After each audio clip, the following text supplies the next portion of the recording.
Third World Cinema Club. Third World Cinema Club. Welcome to Third World Cinema Club. I'm John Tawasel from Present Confusion. Hi, I am Jim of Viminicula Tipapa. And I'm Tristan of Rappler and many other things. It's great to be back. Ayun, hi Tristan yan. And today, in this shortish episode, we'll be talking about three things that we watched recently. The first one would be the Jeffrey Hidalgo helmed film, General Admission. In a previous episode, we talked with the cast and crew of that film. Mhm. The next one would be the Signal Play series now showing. Now streaming yun. Ay, now showing. Now streaming. Now streaming pala. Sorry po. Ano? Wala nang wala nang sinihan, Cinema. so streaming. Wala na sinihan, no. So now Sarado na streaming. lahat. Mm. Helmed by different directors, 6 episodes. And the final one is Dito at Doon, directed by JP Habak. We also talked with the cast and crew of that film earlier. So Tristan's gonna join us for the first discussion about general admission.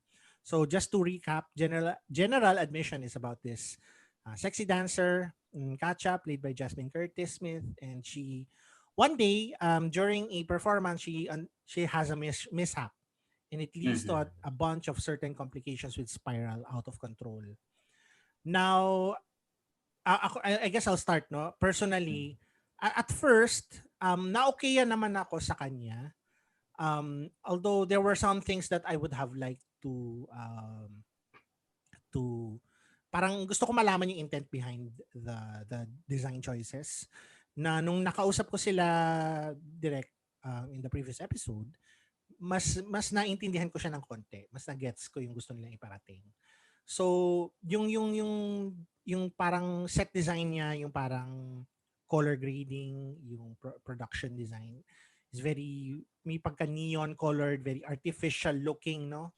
Baka you can give a short recap rin ng mga ganun, yung mga choices para we can... Yeah, the film is shot in this weird, parang neon colors, very bright, minsan hindi pastel talagang bright na medyo garish, and they were looking for a parang near futuristic / satirical bend to the surroundings. Parang artificial siya na in terms of satire, 'di ba? Minsan satire, ini-exaggerate mo yung mga details to make stuff pop out. So everything in this film it's based on something that we know, but it's exaggerated a bit. So they're like pastiches of mga personalities natin, like si Tulfo, sila Christy Fermin, yung mga ganyan. They're like these pundits that they reflect the worst, kumbaga, in our media culture, yung mga sensationalized storytelling things. And yun nga, I think nung kinausap natin si Dustin Celestino before, may sinabi siya to the effect na he's trying to like criticize yung ganitong klaseng culture and yung media itself. Pero yun nga, although nasasabi natin na media has improved a bit since siguro the 80s, 70s, parang for every honest, good piece of reporting, merong like this PEP thing na, bading ba talaga si Bimbi? Ganyan. So, as in, it's still there. It's a systemic problem. And although I don't think I agree with kunyaring review ni Wango Galyaga sa Click the City, na sinasabi niya the effects of this sensationalization of people, or yung parang pagka-dehumanize sa kanila, that they're treated as content. Sana mas nagdwell yung film on that. Wait, did Wango like it ba? Or yun yung general idea niya na parang... Yung rating niya is kind of middle of the road. Pero kung basahin mo yung text niya, he appreciated the idea behind the film. I mean, same. It's a good concept film din. I agree. And I found a lot of things that I resonated with in terms of yung kultura na chismis, yung ganyan, na walang accountability from the people who do these things. Pero yung execution, of course, iba yung out of siguro Dustin Celestino's 2 films, I'm not sure kung nauna to sa Utopia. Kasi sinabi nila basta earlier pa nila ginawa to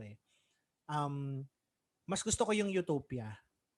Parang mas na-nail niya yung effect doon kaysa dito. Although here, I understand naman, yung nagets ko din naman. I mean, it still kind of works din for me if you view it in context. Tsaka may pagka-theater talaga siya eh. Para siyang ewan ko, Budabil, parang ganun. May parang pag ganun siya, di ba? Na may ganung pa-effect siya. Yun. So, you Tristan, what do you think? Ako, I agree. Kasi even yung sa Utopia, I actually wrote not a super good review, but like I said na I appreciate the intent and it is like the film that I enjoyed the most pa nga sa Q Cinema just for shooting their shot. Kasi yung nga, I think si Dustin Celestino I think we're getting to see na rin what's like his proclivities as a filmmaker, as a filmmaker na he likes itong mga high concepts. Though parang mas tahinga yun yung Utopia versus this. Kasi for me, you mentioned a while ago na very neon siya. Ang feel ko nga siya para siyang Joel Schumacher Batman movie. May level of camp siya for me din. Yeah. Kasi ako, I get the intent, pero like the execution, like if you told me the logline, I would say, okay, I want to see that film. That's a logline that's a film that I want to see. Pero in the whole setup, in the script itself, parang nakulangan ako. It's like, ang hirap kasi, like, yung the base concept itself for me was too absurd that it cut all forms of relatability na. Kasi, alam mo yun, like, I know satire right now, it's very hard to pull off. Kasi diba, even the film to even the show Veep, sabi lang, ang hirap gumawa ng satire ngayon in the age where all the exaggerations, all the jokes that you could make are happening in reality. Pero kasi parang it went beyond that pa. I mean, it got exaggerated to the point na it cut the strings that would ground it in any form of relatability na. Am I making sense na do you say parang may detachment na siya from reality? Yeah, para it's absurd na hindi na ako na it didn't resonate na with me. I see. Kumbaga, at saka parang like right now, if you want to do a satire, there's so many things that you can satirize na happening in reality. So why do you have to go that far pa? 'Di ba? Kasi parang ano lang parang missed opportunity siya eh. Ang dami mo nang pwede satirize. In a way, it's also playing safe. Kasi like by creating a whole different scenario, you get to blanket yourself from actually creating sharp criticism of the current Actually, system. I think if this film, kung in-expand nila more yung third act, which kasi most of yung pwede nating i-criticize in the parang context of satire sa film na to is in the third act talaga. Although yun nga, I guess if you expanded that a little bit more, yung parang where do we find accountability in these people, ganon, or but it would have been a better experience siguro. At saka nakulangan lang ako sa tahi talaga. Like dun sa ano niya, like even, are we doing spoilers ba? Pwede naman, yeah, spoilers. Yeah. Yung parang even Carlito's death, how do you connect that to the media storm? Parang parang like ano lang siya. Sobrang na out of left field siya, no? Di ba? Oo. It came, pero if you think about it, it's a consequence of the rumor mongering that was happening. Because yung parang may undercurrent na accusations against this former manager na minomolestya siya. Yeah. And even the main characters, they were playing along with that. Parang they were neither confirming nor denying it. So, I guess yun din, missed opportunity din yun in a way, na you would have wanted to get the story of that guy. Kasi did he really do it or not? Or were they just making up rumors just to add to yet another narrative na sensationalized? Yeah, parang actually gets ko naman na I mean, I get what happened, pero yun lang, nakulaan ako sa tahi. Parang like even the romance sa dulo, parang 'Di ba parang, I mean, everything was fast forwarded. Parang, ano yun eh, parang it's a confluence of different factors that made, that for me made it feel like ang layo na niya from resonating, na parang it's too ano na ba? Parang siyang, basta it's so far from the ground na to strike any, to parang to tie it to what's happening sa reality na ngayon. Jim, ikaw naman, anong opinion mo on General Admission? Sa akin, okay lang din naman yung film. Although I prefer pa rin yung Utopia na gawa ni Justin Celestino. And I agree to the both of you dun sa Di ba? sinasabi nyo regarding the film. And Pagka-vaudeville siya. yeah, may pagka-vaudeville because vaudeville is the origin of mga variety shows. Kaya ganun yung naging resulta din ng film. However, ang observation ko lang with the film was that parang ang dami niyang gustong sabihin. Although I understand naman that it's a satire or satirical comedy, it was just that parang hindi na siya masyadong focus dun sa dapat niya talagang convey na message. And for me parang siya, for me parang multiple message na yung film. Tapos ang mas napansin ko dito, mas nagsa-stand out sa akin yung mga veteran actors. No, like nila Archie Adamos, nila Nanette Inventor, okay. Ayan. Yun ang mas napapansin ko dun sa performances. Kasi may part na upstage si Jasmine Curtis Smith ng mga veteran. Siguro kasi miscast sila. Oh my gosh. Alam mo yung inisip ko diyan, parang kasi 'di ba Jasmine is cast in these mga very mahinhin, very 'di ba, very conservative-ish na roles. Pero I appreciate naman that she's trying to act against type. Tsaka after talking to her, parang pwede gets ko yung oo para silang wala lang, basta. Ganun. Ayaw na salita. Pero bagay naman. May sense na there's a bit of her personality na nagre-reflect kay Katya in a way. Ang pansin ko naman sa kanya, na-appreciate ko din dun sa interview natin sa kanya. She admitted na before hindi siya, tawag niya banong siyang umarte. Pero, ang galing niya sa transit Galing kaya Ako, I would say na galing niya sa transit Yes, magaling siya sa transit. Ako sa lahat for me. I mean, hindi na transit, for pero real guys, transit.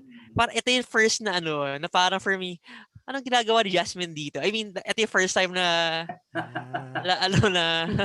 parang ganun ako na parang actually, nag-fly ka sa akin, John, na, di ba we talked about this off-air na, sino kayang pwedeng i-cast? Sabi mo, baka si mga Devon Ceron, yung mga... Pwede, no? Ganun yung mga Ako nasa isip ko, Sue Ramirez Kasi pwede rin. Cuddle Weather, di ba? Kasi kayang galing ni Sue. Yun nga, parang Sue Ramirez got her from Cuddle Weather. Dahil she played against type. Kasi before that, siya yung mga babaeng allergic sa wifi, di ba? Yung mga ganun So may mga mapapatweetams, pa-cute-cute siya before. So okay lang, parang do the roles you wanna do. Alam mo yun, parang feeling through line naman dito, we appreciate the intent. You appreciate the intent. Oo, na-appreciate naman natin yung intent nung film. I think I give this parang at least parang sige go watch it. Parang why not? You might get something more from it, no? Tsaka it says something naman too. Parang feeling kasi ang dami parang I get what Jim is saying na parang dami ang gusto sabihin, pero at the same time wala siyang sinasabi na for me.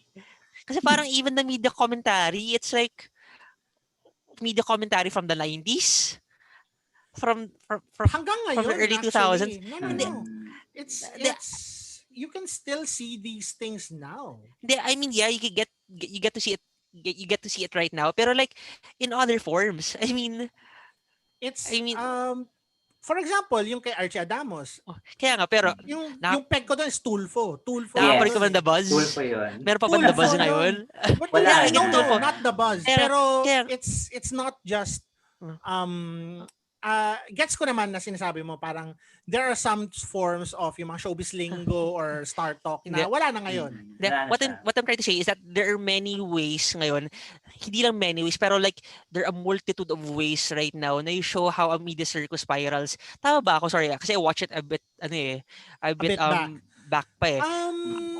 Ang social media ba, naman. did it play a factor? Parang hindi masyadong social media dun, no? It was Meron lang siyang it had, parang sundot lang or O, diba? Pero, lang. I mean, right now you can Pero, see how yeah, yun din yung napansin ko. It's set in a parang may pagka-anachronistic siya. diba? Right, Yung that's sabi the ko eh, right term for that. Anachronistic yung ano. Kasi like if you want to do a commentary on the media circus and how everything gets twisted from the granular to the large scale, you can see how many I mean, But- if you want to really be biting, if you really want to be biting with a commentary, you just have to look around and there's so many sources now of inspiration. Well, yeah, if you compare it with other contemporary films, yun nga yung binanggit namin last time, like John Denver or kahit nga kahit ano nga yun, I'm Elenia L. You know that? Oh, actually, I'm Elenia L pa. Even very social media oriented. Pero I think Dustin Celestinos and Direct Jeffrey, they were trying to I guess they were trying to focus on one aspect of it. It's not holistic, I admit. But yun. Yeah. Pero yung nga, parang kasi ako for me missed opportunity siya kasi like it has something to say pero like it doesn't strike a chord with reality, and if you want to do satire, syempre gawin mo na satire na may ano talaga, may satirize ka, hindi you're satirizing something from a bygone era. ayun nga, pero no. It's there are some aspects of what was being satirized in the film that still exist now. I'm not contesting you there. I'm not contesting you there. Inaano ko lang na parang if you're gonna satire something right now, use the sources of right now, hindi yung of right now. But no. Some of the sources right now still not all. Pero na-place naman siya dun sa film. However, parang karamihan kasi. I mean, yung sabi ko parang I'm enjoying this very energetic discussion. Gets ko siya. I'm not contesting you I'm not contesting you guys Ilalo ko lang na parang, oo nga nandun siya. Pero parang, bakit ka pa magbabahagya when you can go full on everything that's happening right now? And maybe it was a notion of too much. Kasi ang na-observe ko din doon sa sa general admission kasi 'di ba wala na yung mga showbiz authority like Star Talk. Wala na nasa radyo sila. Yes. And then sana nag-pep na lang, di ba? Sana nag-vlog na lang. Audio drama. Sana nag-PH na lang. Pero yun nga. Makakasunod tayo ng live nito, charot. Hindi. Wala nga ako sinasabing specific people sa radyo. Makakasuhan tayo ng Tristan. Charot. Hindi. Biro lang. Hindi libel. Pero sabi ko, diba? Sana mga parang mga columnist na lang. Wala naman. Sana mga pep na lang. If you think about it, anong online social media based na kolumnista yung pwede mong i-satirize in this way? May siguro fashion police, ganun? Team Yap? I don't know. Fashion police, senyorita Santibanez. Lalo yung pa ba tayo? Dami may mga... Ang senyorita kasi is more broad yung kung ano-ano yung inaano nila. Hindi, pero still nag-ano pa rin sila. Nang-okray pa rin sila, di ba? Nang-okray sila pero not specifically for celebrities. I don't know, guys. Saka parang propaganda rin ang oh my God. Ibang culture. Ibang level, ibang usapan na yun. Oo, kasi parang ganun yung doon cancel culture. Mag-tweet ka lang about the celebrity. Mag-tweet ka lang about celebrity, kakalat na yun. O di ba yung mga ganun bagay? Hindi kasi ba ngayon na mapapansin mo with our era kahit na mayroong pandemic is yung laganap ng fake news. Diba? Na sana doon doon na umikot. Sana, ang isa ko ding, well, I guess yung last kong sasabihin dito before we wrap up, kasi 15 minutes na tayo. Ang takeaway ko dito ay, ang takeaway ko dito ay, there are lots of kahit na in the film and even right now, there are lots of conversations taking place in an online space, in spaces na they are devoid of nuance, na they are True. very easily misunderstood. Kaya ang chismis sobrang, so it tends to mutate talaga eh. Yung kung ano yung narinig mo from one source, biglang iba na yung naririnig ng ibang tao. Kaya Yeah, agree. yeah, gossip is bad, guys. Don't gossip. Actually, naging part na siya ng culture natin. Kasi Ayun doon nga. tayo mas nagaan eh. So I guess yun yung Doon tinuturo, na-curious tayo. yun yung tinuturo ni General Admission. Parang hindi ba malito? Ganon. Anyway. So yun, that Oo. ends our discussion for Teka, For last this. na lang. So na po lilisin pangalan ko po. I mean, hindi, I like the film. I mean, I like the intent of the film. Nasyayangan ako. Kaya ako maraming feelings. Parang nasyayangan ako. Kasi like, may headline, Tristan, hindi gusto ang ano. Pinapalitan eh, no? Iba yung context. baka magaya ako sa ano. Baka Magaya ka sa kay General. Katya eh. Saka dun sa kay Carlitos ba yun? Kay Carlitos. May headline. Issue ko lang siya with the script, pero nasyayangan ako. Pero siguro factor din, sabi mo, John, it was made way before. Baka sinut siya It was made pre-pandemic. Oh. Parang 2018 pa nga ata, di ba? Yeah. O baka 2005, di ba? 2005. 2007. The original short story was written 2009. O, di ba? Ayan, that makes sense. It makes sense. Diba? O, so tama na sinabi ko na Wala parang pang baka. social media, hindi pa siya Oh, elevated to this extent. that makes Oo. sense. Iba Diba? yung Ayan. focus niya. Ayan. Okay na. Sana in-update. Huwag niyo i-cancel I si like- Tristan, ha? Natatalo May kami intent. dito pero hindi po kami nag-aaway. Talo lang. Oo, Gusto ko ganyan lang itindihin. talaga kami. Lalo na pag si Tristan sumasama. Ganito po yung Ganito po kami. naririnig. Kakaiba po. pong Tristan sinampan ang makikita niyo. Charot. As a person na maraming angst. Yung hindi nyo naririnig sa Rappler Hustle, dito Ayan. niya nilalabas. Dito po yun. Opo. Dito po. Okay. Yan. Third World Cinema Club. So the next thing we'll be talking about is now streaming. It's a 6-episode series on Signal Play. And there are different pandemic stories helmed by different directors. Teka, may notes ako dito. Yan. Ikaw na magano ng notes dyan kasi hindi ko na So I guess pamabilisan lang, no. Let's just talk about each dun sa time span natin. So Carlo Catos From My Window. It's about this guy who sees his neighbor and kinda gets attracted to him, and then they form a relationship together. And yun lang yun, basically. Landian in the time of pandemic. The Actually. movie. Pero yun, I enjoyed it. It's the lightest out of all the 6 entries. Yes. And okay sana siya. Although yung may isang thing about yung partner nung neighbor niya na parang, Oo nga. ano ba, sex slave ba to? Ano to? Ba't may mga chains? Parang what the fuck?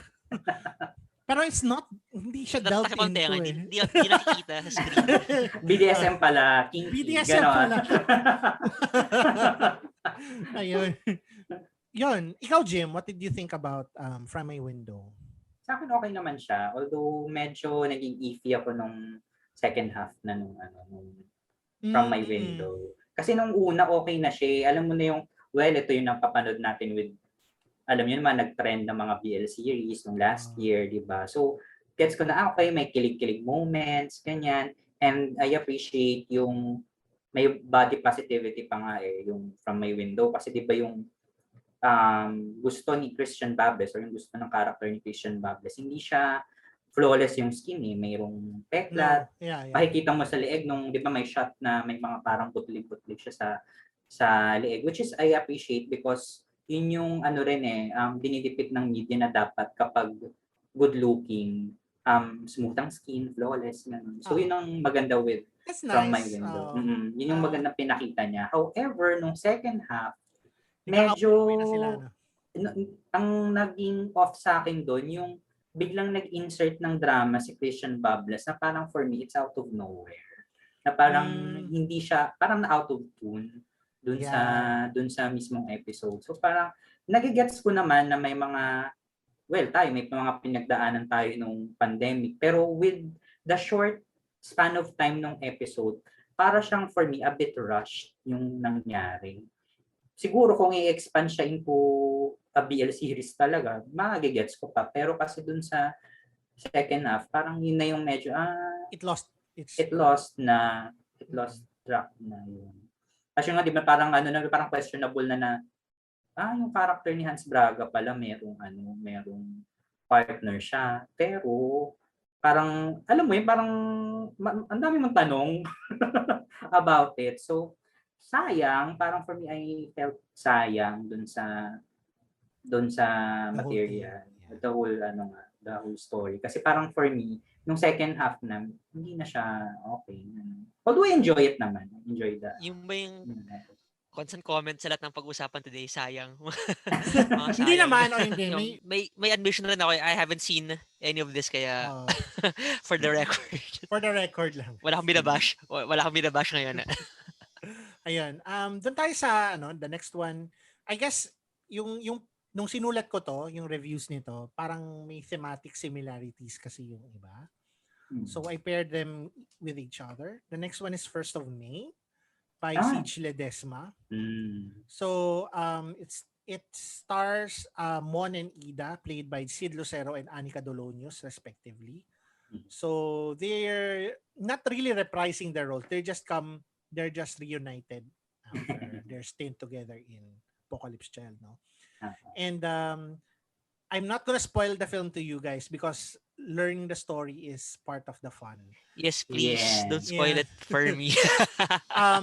So pero dyan may tanong ako, di ba in real life couple din sila, di ba? Sina talaga? si Lucero and Anica Dolonius. Yep. Okay. Oh, that's nice. Kaya pala may chemistry. Yes. So yun lang sasabihin ko dito is ang ganda ng pagkalatag ng storya. Yes.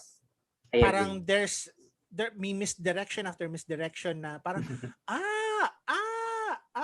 so yung parang you have this parang succession of realizations na for these 45 minutes makaka-capture ka kung invested ka doon sa dalawang characters, and it ends in such an interesting way, and it's ayun, parang if you just look at the synopsis, parang okay, ano to. Pero if you watched it talaga, na parang, sucker ako sa mga ganitong klaseng pelikula, yung Parang ano ba? Parang anino sa likod ng buwan. Yung parang hindi layer. hindi May ganun ka-extreme. Hindi ganun ka-extreme. Pero may layers. May layers. Oh, yung parang may layers. You get to learn Misdirect. more about this couple as you watch more of the movie. Ayun. So, yun lang ang sasabihin ko. Ikaw, Jim, your thoughts on this episode? No spoilers, Jim. No spoilers. Nagustuhan ko din siya kasi it's about relationship, 'di ba? Na test during pandemic, ganun. And yun nga, effective yung dalawa as couple kasi nga 'di ba, real life couple sila. So, kitang-kita mo na rin sa screen yung nila, yung chemistry nila, and at the same time, both naman ang magaling actors yan, sina Anica Dolonius and Sid Lucero. Even yung supporting, di ba, sina Gab Pangilinan and Vic Robinson. So, ayoko na mag-spoil kasi baka may mabanggit na ano yung character. Basta, yun na yun. Yun na yun. Kasi interesting yung characters din ni Gab and Vic Tapos ang natutuwa pa ako doon, yung gumanap na mother ni Sid Lucero, si Carla Martinez. Di ba siya yung paranoid na mother, no? Ang ganda lang nung pagkakatahe ng story. Ang ganda nung I know a lot of people like that, man. Di ba? Nung pagkakagawa ng character. So, I like it. I like yung 1st of May. Out of the 6, it's one of my favorites, actually. It's one of my favorites na sa akin. After this, ba you would rank like what are the best of the 6? This would be probably top 1 or 2. Yung 1st of May sa akin. Ako kasi number 1 ko yung kay sige, mamaya. Pero hindi ko napanood hindi ko napanood yung kay Dodo saka yung isa kasi nga sige, no worries. Sige, let's go to the next one. The next one is Eater by Bradley Liu. Okay. So it's JC Santos is a mukbanger, and then he has a stalker. And most of the film is filmed through the stalker's computer screen. Yeah. while he's parang breathing heavily, parang yeah. Ganun siya. So, Question pala, lahat ba to parang pandemic shot na mga zoom and not completely Ganyan. Zoom, not Not- all of them, but may parang ganong klaseng aesthetic siya. Pero not all, hindi ko exclusively Pero Zoom most of the- conversations. Most of them are. Yeah. meron silang mga on location shoots? Ganyan? Yes, meron. Meron. Pero very limited. Meron, Yung okay. mga ano dyan, yung mga pinakapansin dyan, yung 1st of May, Oo. yung kay Dodo siguro, ish, medyo. Yun. And yun. Basta. So, hindi mo na anong tingin, ako sa Eater, no? Medyo unsettling siya, no? Yung mukbang kasi sa akin, hindi talaga ako endeared sa mukbang. And yun, other than that, it's a straightforward stalker guy stalks this other guy na shows na parang what are you doing for content. Parang dito ako nasayangan. Parang nakulangan ako sa execution kasi meron ka na ditong theme of eating na I was expecting na may kakainin niya si GC Santos or something or Naging makakain niya cannibalistic yung sarili niya. naman. Gusto ko yung ganun eh. Sana parang kulang sa budget ganun. Pero yun. It's Papanoorin ko fine. yun. It's fine but it's fine pero nakulangan ako sa ending. Ikaw, Jim, how about you? Ako gusto ko siya in technical terms kasi 'di ba yung in technical aspect kasi 'di ba yung cinematography niya, that's Teo Lozada if I recall correctly. Si Teo Lozada pala. Teo Lozada siya eh. So alam mo na may style na ginamit, ganyan, no, na 'di ba yung stalker in the POV nga ng stalker, ganun. So for me, I appreciate that. Tapos kahit alam naman natin na JC Santos is magaling talaga na actor. So kahit parang anong genre ibigay mo sa kanya, kaya ni JC Santos. Ang na-surprise ako, kasi baka spoiler alert na to, yung kay Anica Dolonos, na parang nandang siya sa First of May, nandito siya. Playing the same character, hindi joke. Pero hindi nila playing the same character. Different characters. In fairness Different naman. character. Ang maganda naman na points dito sa film is yung, di ba kasi mukbang and yung character ni JC Santos, influencer. So nakikita natin na yung influencer na character ni JC Santos, Pogi King yung pangalan din or label niya. Hindi siya perfect. Alam mong may flaws, di ba? Yung character niya, gano'n. Tapos talagang alam mo na ang habol niya lang, chase niya ang fame, gano'n. Kaya even, ayoko na magbanggit, baka spoiler. Kasi anyway, naggustuhan ko naman yung Eater, gano'n. Yung takeaway ko din siguro is parang yung consumption in the sense of eating and consumption in the sense of consumption of content. Yes. So parang they're trying to parang tinatagpi-tagpi nila yan. Anyway, the next film, I don't think you've seen this, Jim, is Year of the Rat. This is directed by Ray Red and it stars this parang influencer din who makes stupid videos on TikTok and stuff. And then one day, Ano pangalan? Jamil? Hindi. Andy something. Basta yung hashtag. Siya, nag-name Jamil. Yung hashtag niya. To be honest, wala akong masyadong type na Filipino vloggers. I don't like most of them. Siguro 99% hindi ko sila gusto. Parang it's not for me. The content's not for me. Anyway, whatever. Yun ang i-guess Kakancel natin na nila ako. next time. Saka ayoko ng mga TV. ayoko ng mga prank. Ayoko ng mga ganyan. Ayoko na ganun. Girlfriend ko, buntis na pala ako. Ganun, ayoko ng ganun. Tapos yung Eat Bulaga style na may laugh tracks yung may mga paka-sound effects sila. I really hate that. Yung mga toing. Yung mga ganun. Anyway. Nilalagyan ko ng sound effects to. Pero, John, gawa ka nga ng buong portfolio of sound effects. Gagawa ko yan. Anyway, this content creator played by Thea Marabot. She's yung brand niya is inane, stupid content. And one day, yung one obsessed fan tries to gain fame of their own at her expense, at the expense of Theo Barabot's character. It plays itself straight. Para siyang yung Eater din eh. Very similar thematically. But then, as expected of Ray Red, may something subversive sa huli that turns the whole thing on its head. So, I'll just leave it to you guys what it is. Spoiler yun. So yun na lang. Watch it. I think it's very interesting. Watch all the way to the end of the credits. The next one is, siguro unahin na natin itong kay Kenneth Dagatan. So Kenneth Dagatans, as you can see, so there's Beauty Gonzalez is this woman who is very depressed, pandemic-induced depression. She does not have a support system. Her boyfriend is a gaslighter or basta horrible scum, ganun. Yung meanwhile, her cousin is another dapat support system, si Chai Fonashare, but limited lang yung contact nila. And one day, he comes across a seller who tries to sell her a Polaroid camera. Polaroid. Yeah, and things go weird. They're like supernatural things. But Yes.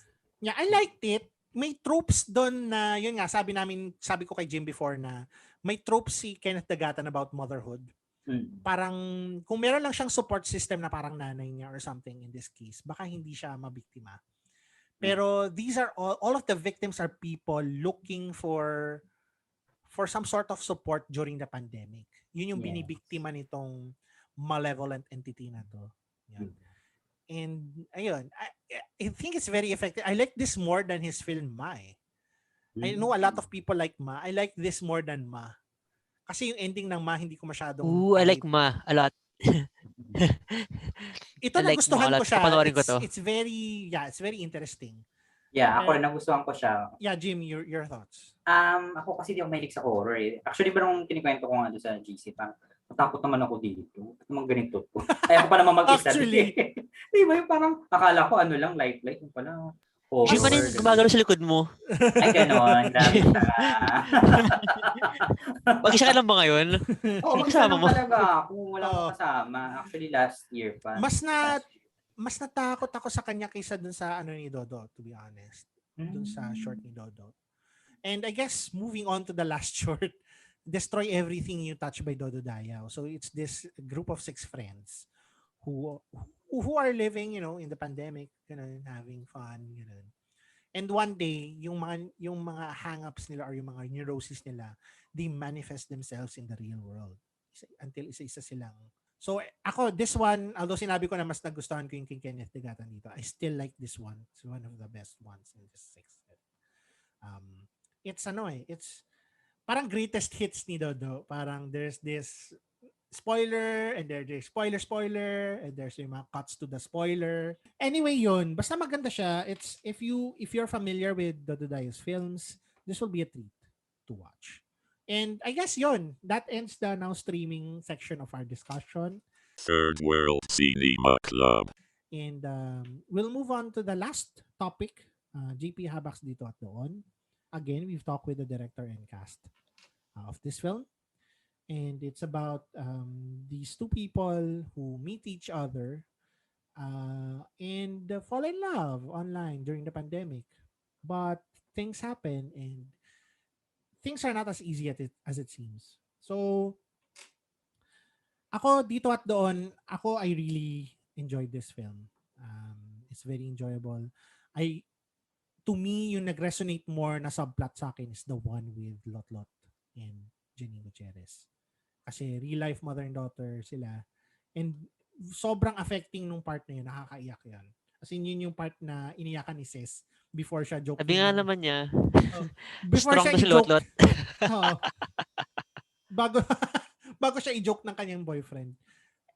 Although the main romance, if you can call it a romance, is very interesting too. The romance begins with an online argument eh. If you remember the early part of the pandemic, kung sino-sino lang yung nakikipagtalo tayo, parang nakikipag-away tayo with everyone online na parang, hindi, ganyan.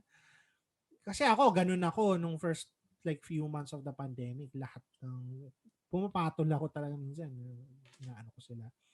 But, they managed to form something out of it. But ako, I don't really see this as a romance in as much as it is a disaster movie with romantic elements in it. Kasi, yun nga, this pandemic is like a disaster in slow motion. And like in the Titanic, pag lumulubog na tayo yung Titanic, una mong iisipin, hindi si Rose. Iisipin mo yung, matay na ako, pupunta na ako sa lifeboats. Diba? So ganun. Parang ganun eh. Your survival instinct is still first and foremost compared to your other, love is secondary to that. And yun yung medyo reflected a lot in this film. And yun. Gusto ko siya. Ikaw, Jim, what did you think about this film? Gusto ko siya. Actually, ito yung pinaka nagustuhan ko na film ni JP Hapa. Although, okay din naman yung I'm Drunk, I Love You. Pero I like it na talagang umano siya. Sumabay siya na pandemic. And gosh, as someone na one-sided relationship for a long time, one-sided pagkagusto, I'm Drunk, I Love You really tumagos yun. Pero Simp session. Simp session. Obsession. Simps. Ito yung simp episode pala eh. This is the simp episode. So, ganun eh. And going back to the film, in fairness, ganda ng chemistry ni JC Santos and Janine Gutierrez. Akala ko nung una hindi siya mag-work. Pero benta siya. When I watch this film, may kasama akong katrabaho ko, break namin. And kinikilig kami. Parang kayo mga tanga. Kinikilig kami kay JC Santos. Sorry. Irresistible ni JC Santos. Again. Gusto ko din yung yung nabanggit ko before na yung parang framing device nila. Oo. Hindi ba yung mga Game Boys, yung mga Zoom conversation cinema na nakikita natin ngayon. They call it screen life diba? They pero averted that completely Kasi all of the Zoom conversations in this film, they're shot in one. Parang magkausap sila sa isang kwarto. True. Yeah. So sobrang natuwa ako doon kasi yun doon sa review ko, tinagpi ko siya doon sa sa parang desire ng film to escape. Parang this is an escape, this romance is an escape from the pandemic. Pero in the end, hindi mo talaga siya matakasan. Minsan. Yun lang, parang ang ko lang with the film, parang yung ending abrupt, parang, yun na yun. Alam mo, yun na yun. Alam mo, gusto ko yung ending na yun. Parang nung nakita ko yung nangyari. Bye. Ayun pa yung ending. Gulang kayo. Nung nakita ko, sige lang, Tristan. Nung nakita ko yung ending, parang nung pa-ending na siya, sabi ko, kung matapos to now, magugustuhan ko tong pelikulang to. At doon siya natapos. Sabi ko, gusto ko tong pelikulang to. Ganda ganda. Ganda kasi kahit na sabihin mong tapos, hindi pa tapos ang mga bagay-bagay. Hindi pa tapos, walang katapusan. It doesn't end. Although I was expecting something else, diba? Pero natatawa ako kasi when I watched this, yung sabi mo kasama ko yung katrabaho, ang nasabi niya, so yun na yun. Parang, yun na yun. Parang tinolerate yung ghosting. Ay, ayan, nabanggit. Tinolerate yung multo. Wala, Tristan, wala. Wala ka narinig. Wala ka narinig. Magbaka ulit. So, yun. Yan lang, So, yun lang yung ko talaga yung sa ending. Pero, the whole film, I like it. Yeah, I like it. So, ako, I haven't watched a lot of local films this year, pero it's one of my favorites this year. Yes. I agree din. Yeah. Surprisingly din na nagustuhan ko to kasi... Pero that's like one film out of like 8. So parang best of list ko sa end of this year, parang 5 lang siguro. May aabangan pa tayo, may mga film fest pa. No? Pero hindi, magmamarathon ako one of these days. Pero anyway, yun na. So thank you guys for this short episode together. Next. So let's recap lang. Saan mapapanood sila? Ayan, so all our listeners can also copy me. Hindi ko alam saan. We're helping. You can watch General Admission over at KTX, Signal Play, I think by Sky Cable pay-per-view or something like that. And I think it will be available on other services soon for global thingy distribution. Now streaming is available on Signal Play. You can get a monthly. I think it's free until today or out of May 4 or Today something na like that. lang. May 4. Panoorin nyo na. May 4 free yan. Sige, panoorin ko. But you need, Tonight. otherwise you need the premium subscription. 75 pesos lang naman. Mm. So, sulit naman yun. For me, sulit yung 6 na episodes na yan. And as for Dito at Doon, I think they're still at Upstream, if I'm not mistaken. And I think they're still available until the end of the month. So, May 31. Oh, nice. And then you can find them on hindi Signal Play. You can find them on TBA Play. Yeah, Cinema 76 Live maybe. I'm not sure anymore. Pero yun. So, hanapin nyo na lang, guys. Follow their social media accounts for more information. And we'll see you guys next time. Maybe next week. We'll make this a regular Talk about thing. Kaka? We'll talk about Talk Kaka. about Kaka. Hindi, next week pa yung Kaka. Okay, ganun eh, no? Sige, Kaka. Magkaka-episode tayo. Yes. Yeah. So, kaka-episode tayo. Magkaka-episode tayo. Bubu Kaka tayong lahat. Yan. Kasing ano ba? Kasing passionate ba tayo as this week? Kung may defenders, kung may defenders, oo. Pero kung wala na. Agree tayong lahat. Malumanay na conversation. Kamusta ang Kaka? Hindi maganda eh. Oo nga eh. Tapos na. Sige, magde-delve sa advocate ako. Like, kung ano man consensus. Pero what about the ano? It's Ganun. subversive cinema. Subversive cinema. Kakay Submersive Cinema. Yan. Best movie of 2021. So, see you guys next time. Bye-bye. Bye-bye.